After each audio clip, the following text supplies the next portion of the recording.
Hello and welcome back to the channel. Today's video is about how we can create a WhatsApp shortcut in order to find WhatsApp easily in your mobile devices. So let's begin. First, unlock your phone and come to your home screen. Make sure you have some free space available for the shortcut, which is Widget. We are going to add a shortcut that lets you open WhatsApp without needing to search for the app. Long press on an empty area of your home screen. You will see a menu pop up with option.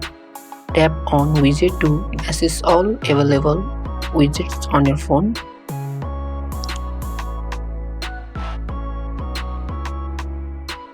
Scroll and find WhatsApp option. Once you find it, tap and hold it and drag to home screen where you want. You can choose various layout options, and once that's done, tap anywhere outside the widget to finalize. Now you don't have difficulty on finding WhatsApp on your device. I hope you find this tutorial helpful. If you did, please like the video, subscribe for more tips, and leave a comment if you have any question. Thanks for watching. See you in the next video.